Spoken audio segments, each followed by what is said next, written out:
Hello students, presently हम third unit study कर रहे हैं, that is laws of motion.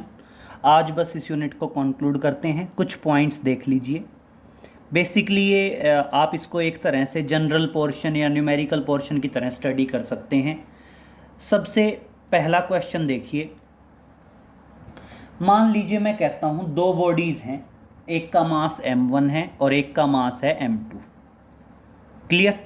मान लीजिए ये बॉडी है जिसका मास है m1 और बेटा ये दूसरी बॉडी है जिसका मास है m2।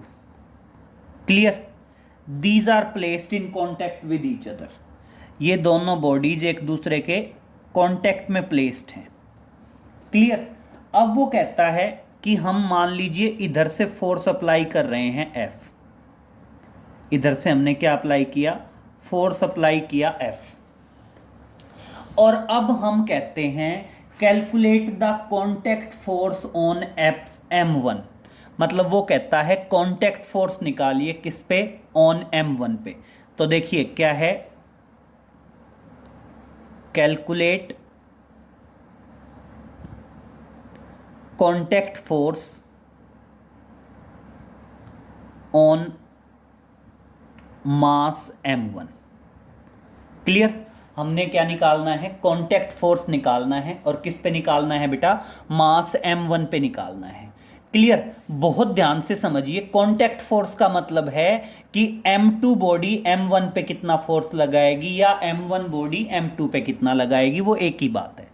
Normal every action has equal and opposite reaction.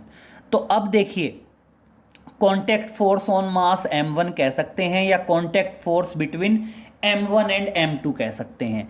अब बात सुनिए बेटा, ये जो फोर्स लग रहा है, इस फोर्स की वजह से दोनों बॉडीज का एक्सेलरेशन सेम होगा ना? सेम। तो देखिए आप क्या बताओगे? नाउ एक्सेलरेशन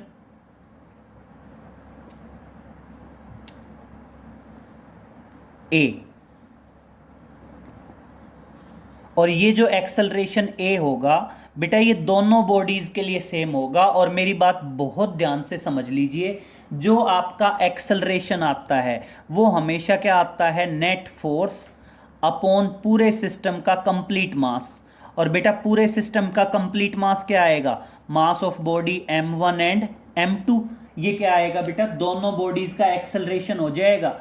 और अब देखिए, अगर कॉन्टैक्ट फोर्स ऑन F1 निकालना चाह रहे हैं तो देखना क्या बताओगे? That is contact force on mass m1। उस कॉन्टैक्ट फोर्स को हम F1 कह दें। और F1 किसके बराबर आएगा? इसी का मास। और एक्सेलरेशन तो दोनों बॉडीज का सेम है ही, तो ऑटोमेटिक क्या आ गया? मास m1 और एक्सेलरेशन की वैल्यू रख दी, that is force F upon m1 plus m2। Clear. And this is the contact force. और ये क्या आया बेटा? कॉन्टैक्ट फोर्स आ गया। क्लियर। इसी से रिलेटेड हम कोई भी एग्जाम्पल भी कर सकते हैं। एग्जाम्पल आप सिंपल कह सकते हैं, जैसे मान लीजिए आप कह देते हैं कि ये कोई बॉडी है, मान लो इस बॉडी का मास है 5 kg। और बेटा ये कोई दूसरी बॉडी है, मान लीजिए इसका मास है 10 kg। A force of 30 Newton is applied on it. 30 Newton का फोर्स है। और क्या निकालना है? कैलकुलेट कॉन्टैक्ट फोर्स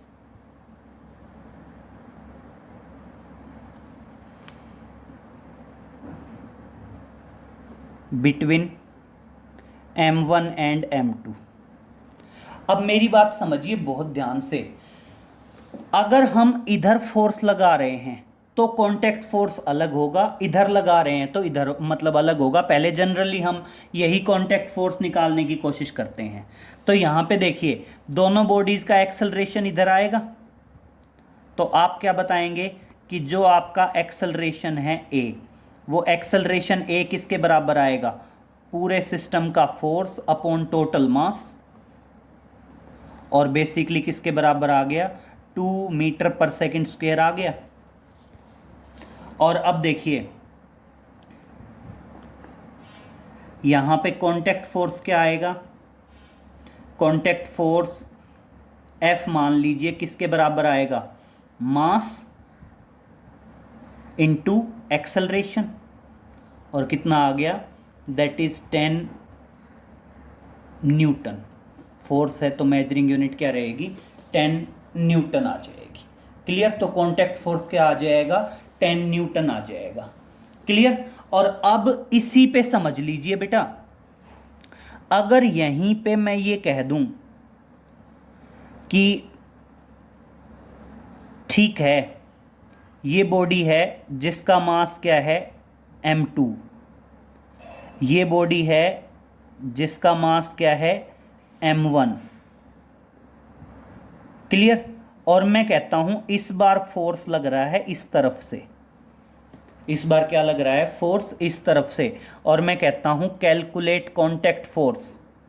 और क्या कैलकुलेट करना है, calculate contact force between m1 and m2। और मान लीजिए मैं कहता हूं कांटेक्ट फोर्स निकालना है m1 और m2 के बीच में, तो मेरी बात समझिए, इस बार भी आप एक्सेलरेशन निकालेंगे लेकिन एक्सेलरेशन इधर होगा,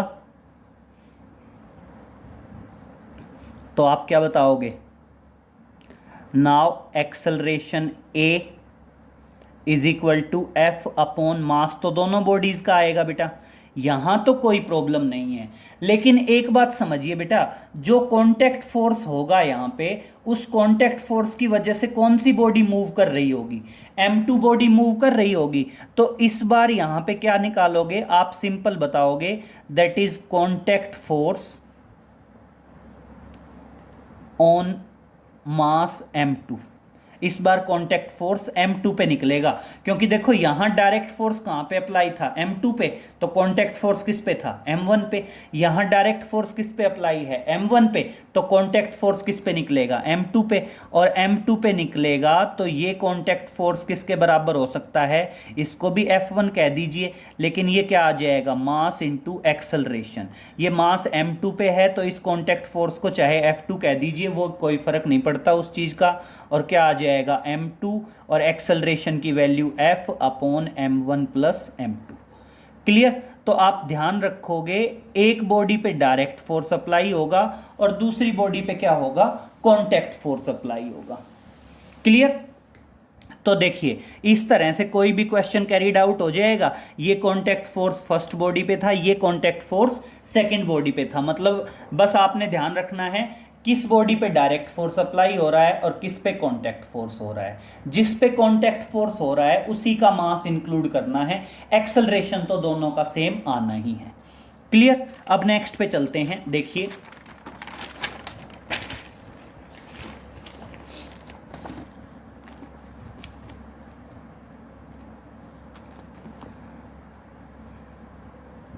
मान लीजिए आप कहते हैं, इस बार 3 बॉडीज का ले लेते हैं। मान लीजिए ये फर्स्ट बॉडी, ये सेकंड बॉडी, और ये मान लीजिए आपकी थर्ड बॉडी। मास m1, m2 और m3। क्लियर। बहुत ध्यान से समझिए, ये आ गया। मैं एक बार तो इधर से फोर्स अप्लाई करता हूं F, और फिर मैं पूछता हूं ये कांटेक्ट फोर्स बताओ और ये कांटेक्ट फोर्स बताओ।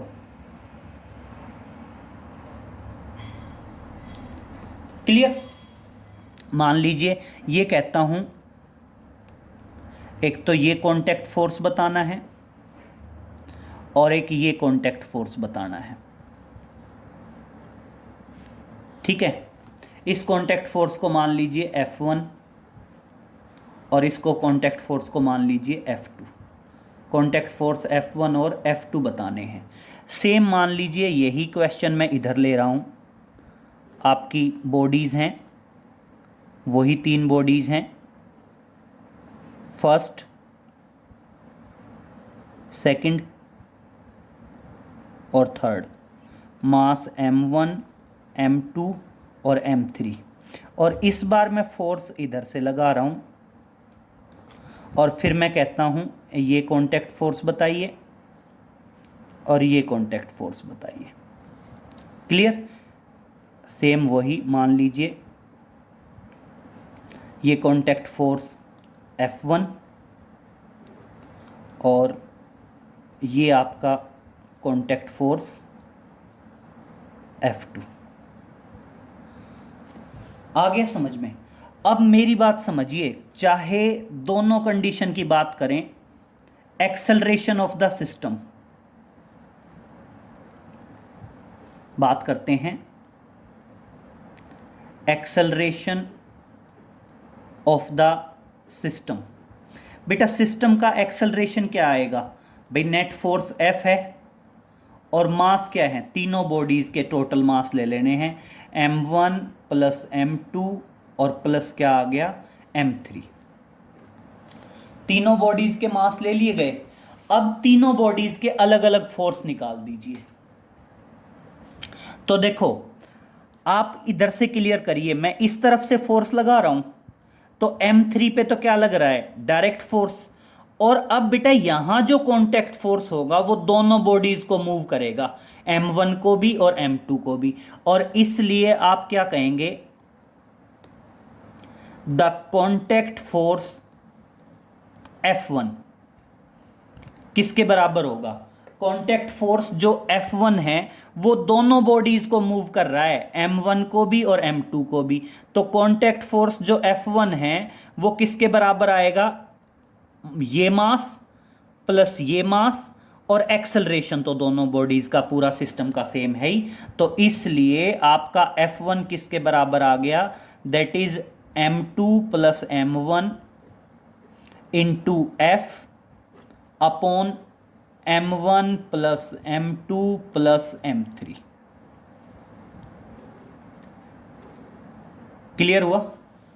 और अगर मान लीजिए मैं कांटेक्ट फोर्स F2 निकालता हूं तो देखिए जो कांटेक्ट फोर्स F2 होगा वो कांटेक्ट फोर्स F2 सिर्फ इस बॉडी को मूव करेगा, और इस बॉडी को मूव करेगा तो क्या आएगा? मास इंटू एक्सेलरेशन, मास M1 और एक्सेलरेशन क्या आ गया? F upon M1 plus M2 plus M3। Clear?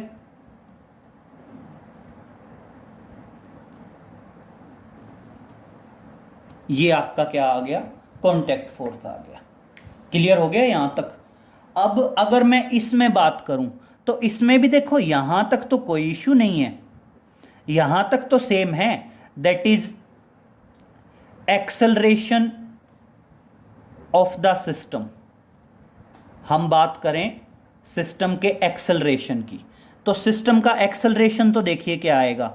Net force F लग रहा है अपॉन पूरे सिस्टम का टोटल मास। पूरे सिस्टम में तीनों बॉडीज हैं तो हमने तीनों बॉडीज का टोटल मास ले लिया। अब बेटा यहां पे एक चीज ऑब्जर्व करो, ये जो कांटेक्ट फोर्स बॉडी इधर से मूव कर रही हैं, इन दोनों के बीच में जो कांटेक्ट फोर्स होगा वो सिर्फ M3 बॉडी को मूव करेगा।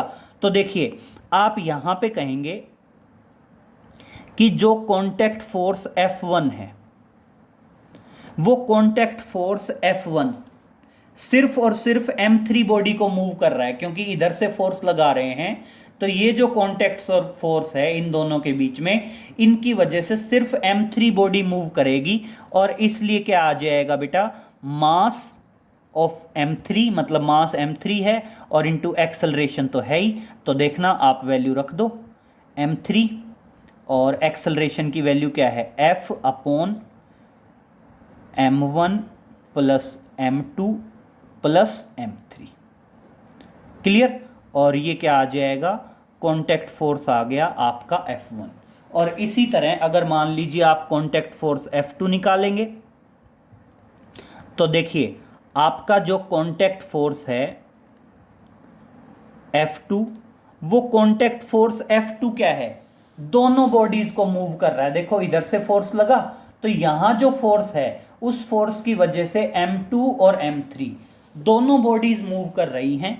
दोनों बॉडीज मूव कर रही हैं तो क्या आएगा बेटा, मास तो दोनों का आएगा M2 प्लस M3, और पूरे सिस्टम का एक्सेलरेशन तो A है ही, तो आप देखो बस A की वैल्यू रख दो M2 प्लस M3, और A की वैल्यू क्या है, F अपॉन मास M1 plus M2 plus M3। Clear. और ये क्या आ गया आपका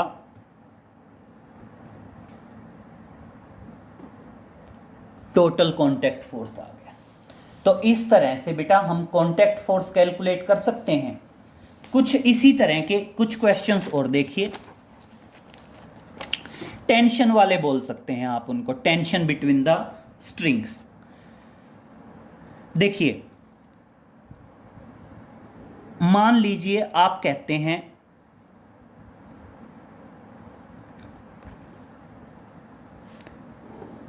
तीन बॉडीज हैं,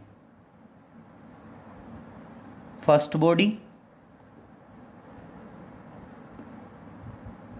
सेकंड बॉडी और मान लीजिए थर्ड बॉडी। क्लियर। और इधर फोर्स लग रहा है F,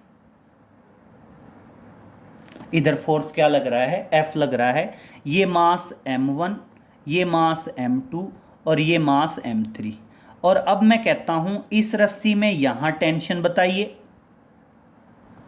और इस रस्सी में यहां टेंशन बताइए। और मान लीजिए कहते हैं calculate tension in the string T1 and T2। और मान लीजिए हम कहते हैं कि हमने टेंशन कैलकुलेट करनी है T1 और T2। तो सिंपल सी बात है बेटा, तीनों पे सेम फोर्स लग रहा है तो तीनों का एक्सेलरेशन भी सेम होगा। तो आप क्या बताएंगे, एक्सेलरेशन ऑफ द सिस्टम, पूरे सिस्टम का एक्सेलरेशन सेम होगा। और पूरे सिस्टम का एक्सेलरेशन क्या आएगा, नेट फोर्स अपॉन पूरे सिस्टम का total mass M1 plus M2 plus M3, यही होगा। अब जरा बहुत ध्यान से सुनिए, इस रस्सी में जो टेंशन होगी भाई, ये जो स्ट्रिंग है बेसिकली, ये स्ट्रिंग बेसिकली सिर्फ और सिर्फ M1 बॉडी को पुल कर रही है। तो इसलिए ये जो रस्सी की जो टेंशन होगी वो सिर्फ M1 बॉडी के फोर्स के बराबर होगी। तो आप देखिए क्या बताओगे,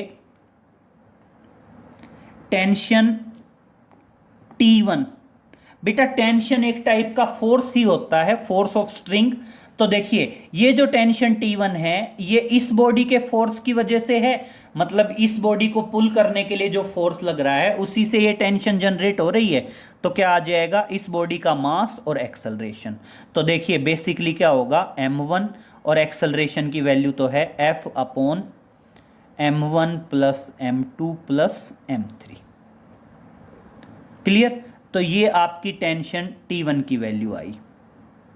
अब अगर इसी तरह मैं कहता हूं कि मैंने टेंशन T2 कैलकुलेट करनी है, तो अब ये देखिए बेटा, ये जो स्ट्रिंग है ये स्ट्रिंग बेसिकली तीनों पे अप्लाई कर, मतलब दोनों पे अप्लाई कर रही है। इस स्ट्रिंग के टेंशन की वजह से ये और ये दोनों बॉडीज मूव कर रही हैं। तो इसलिए आपका जो T2 है वो क्या आएगा, दोनों बॉडीज का मास M1 प्लस M2 और इनटू क्या आ जाएगा, एक्सेलरेशन आ जाएगा। एक्सेलरेशन की वैल्यू हमारे पास है ही, एक्सेलरेशन की वैल्यू क्या है, that is F upon M1 plus M2 plus M3। ये आपकी बेसिकली आई बेटा टेंशन T2। और देखो अगर वो यहां पे कहता है कि टेंशन T3 बताइए, तो देखो T3 को कैलकुलेट करने में कोई इश्यू नहीं है। भाई सिंपल सी बात है, T3 तो F के ही बराबर होगी। और फिर भी अगर आप ऐसे भी कैलकुलेट करना चाहो तो ऐसे भी कैलकुलेट कर सकते हैं। भाई जो टेंशन T3 है, इस रस्सी की जो टेंशन है उसकी वजह से तीनों बॉडीज पुल हो रही हैं, तो यहां पे क्या आएगा, तीनों बॉडीज का मास और इनटू एक्सेलरेशन। और जब बेटा आप एक्सेलरेशन की वैल्यू रखेंगे, देखिए m1 plus m2 plus m3, और एक्सेलरेशन क्या आएगा, f upon total mass m1 plus m2 plus m3। Total mass से टोटल मास कैंसिल, और ऑटोमेटिक आपकी जो टेंशन T3 है वो किसके बराबर होगी, अप्लाइड फोर्स के बराबर हो जाएगी। जो टेंशन T3 है वो टेंशन T3 ऑटोमेटिकली क्या हो जाएगी बेटा, अप्लाइड फोर्स के इक्वल हो जाएगी। क्लियर। इसी पे एक पॉइंट और देख लीजिए। मान लीजिए आप कहते हैं कि इस बार आपका जो अप्लाइड फोर्स है वो हॉरिजेंटल डायरेक्शन में ना होके हॉरिजेंटल डायरेक्शन के साथ थीटा का एंगल बना के एक्ट कर रहा है। मान लीजिए फोर्स हमने क्या कर दिया, इधर एक्ट किया, और ये हॉरिजेंटल के साथ थीटा एंगल बना रहा है। क्लियर। और ये बॉडी का मास सेम वही मान लीजिए m1 m2 और m3। क्लियर। और हम फिर सेम वही पॉइंट कि आप कैलकुलेट करिए। तो बेटा यहां पे आप समझिए, इस फोर्स का ये जो कंपोनेंट आएगा, ये कंपोनेंट मान लीजिए पहले तो वही है कि कैलकुलेट करिए tension T1 and T2। Tension T1 और T2 कैलकुलेट करनी है। मान लीजिए ये टेंशन T1 है और ये है आपकी टेंशन T2। टेंशन T1 और T2 कैलकुलेट करनी है। फोर्स यहां तो सीधा हॉरिजेंटल डायरेक्शन में था, यहां हॉरिजेंटल के साथ मान लीजिए थीटा एंगल बना के एक्ट कर रहा है। तो आप फोर्स का कंपोनेंट निकालोगे और फोर्स का जो कंपोनेंट इधर आएगा वो कंपोनेंट एक्सेलरेशन के लिए रेस्पॉन्सिबल होगा, और वो कंपोनेंट क्या होगा, आपका F cos थीटा आएगा। और इसलिए जो आपका एक्सेलरेशन ऑफ द सिस्टम है, वो एक्सेलरेशन ऑफ द सिस्टम क्या हो जाएगा बेटा, that is equal to F की बजाय F cos थीटा हो जाएगा। F की बजाय क्या हो जाएगा, F cos थीटा आ जाएगा, और पूरे सिस्टम का मास सेम रहने वाला है। ये क्या है, एक्सेलरेशन A है, आ गया।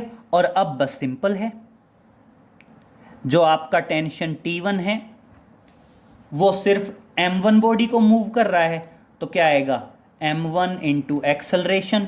और बेटा एक्सेलरेशन की वैल्यू क्या है, एक्सेलरेशन की वैल्यू है दैट इज F की बजाय F cos theta upon m1 plus m2 plus m3।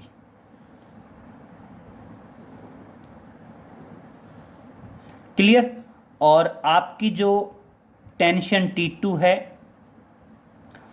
वो क्या है, दोनों बॉडीज को मूव करेगी, तो यहां पे क्या आ जाएगा, मास m1 प्लस मास m2, दोनों बॉडीज का मास, और इनटू क्या लेना है, acceleration.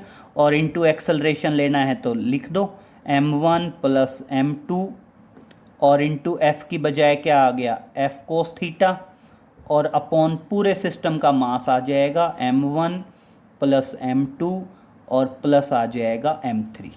This is the tension T2। Clear. एक क्वेश्चन और देखिए। मान लीजिए हम बात करते हैं, पहले क्वेश्चन देखिए। हम कहते हैं a raised ball of mass m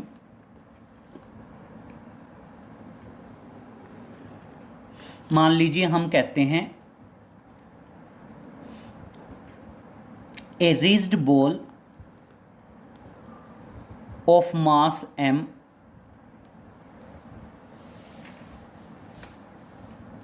strike a wall at theta degree of mass m strikes a ball,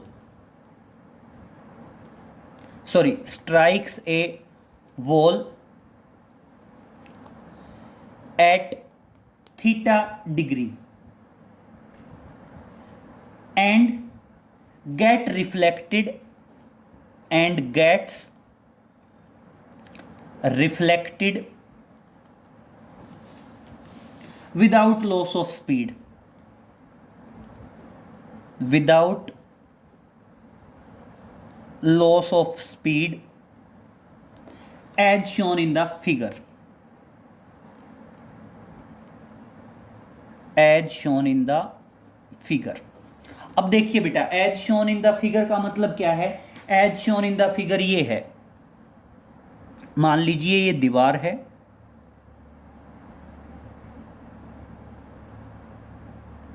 clear? दीवार पे आपकी बॉल आके टकराती है, बॉल है, बॉल का मास है m, और बॉल टकराती है दीवार के साथ, making an angle theta as shown in the figure. जैसे कि फिगर में दिखाया गया है, ऐसे थीटा एंगल बना के टकराती है। मान लीजिए this angle is theta. It get reflected, और ये क्या हो जाती है? रिफ्लेक्ट हो जाती है, रिफ्लेक्ट हुई। और अब कहता है calculate the impulse imparted by the wall in the ball. और क्या निकालना है? Calculate impulse imparted bye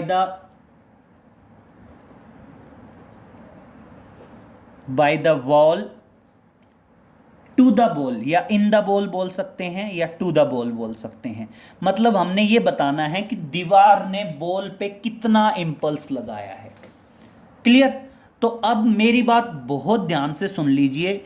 solution में एक सिंपल सी बात आएगी कि आपका जो इम्पल्स है, इम्पल्स इक्वल टू होता है बेटा change in linear momentum. Impulse momentum theorem आपने पढ़ी है ना भाई।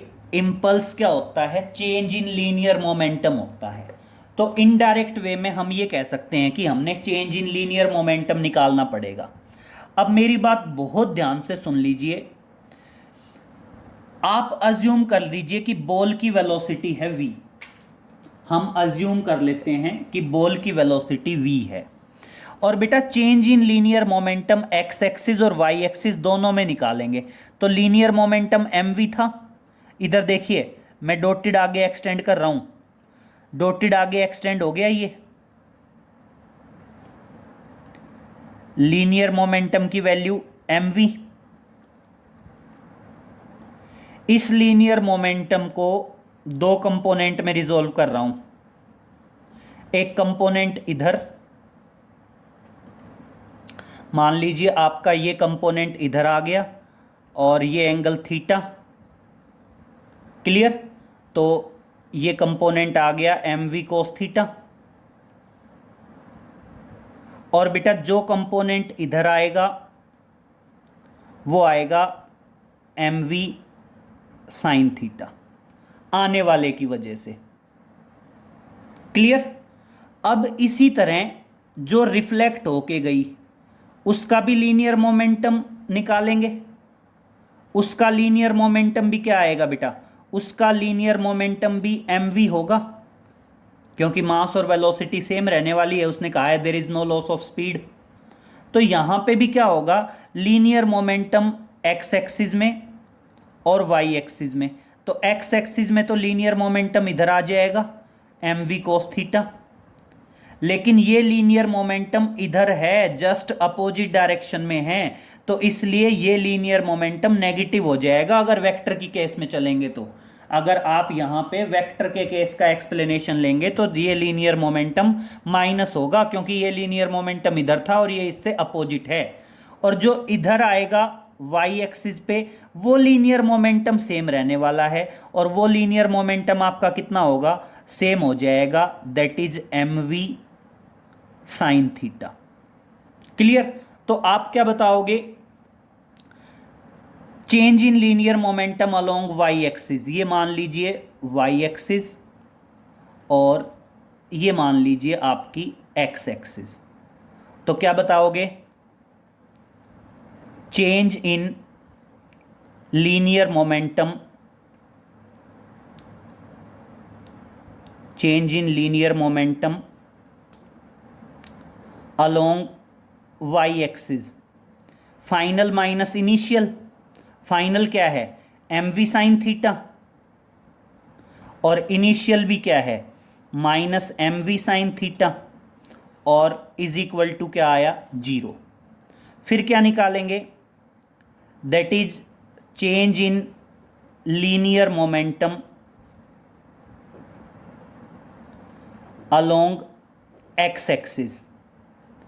अब एक्स एक्सिस पे देखो बेटा, फाइनल रिफ्लेक्ट होके इधर है, जस्ट अपोजिट डायरेक्शन में है, तो फाइनल लीनियर मोमेंटम है एम वी कोस थीटा, और minus initial, initial linear momentum क्या है? एम वी कोस थीटा है, माइनस हो गया, और इसलिए क्या आ गया? -2mv कोस थीटा आ गया।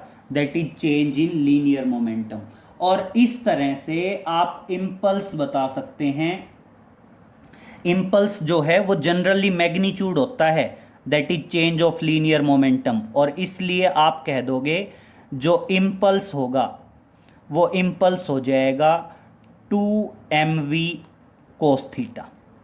ध्यान रखना, अगर इम्पल्स की बात करें तो इम्पल्स तो होगा 2mv कोस थीटा, और अगर मान लीजिए चेंज इन लीनियर मोमेंटम की बात करें तो चेंज इन लीनियर मोमेंटम होगा -2mv कोस थीटा। क्लियर? यहां पे क्वेश्चन में m की वैल्यू देगा, v की वैल्यू देगा, थीटा देगा। इंपल्स भी पूछ सकता है और चेंज इन लीनियर मोमेंटम भी पूछ सकता है। तो ध्यान रखेंगे इस टाइप के क्वेश्चन किस तरह से कैरिड आउट होंगे। क्लियर? तो यहां तक कैरिड आउट करेंगे बेटा, बाकी आगे नेक्स्ट लेक्चर में मिलते हैं। Okay, thank you.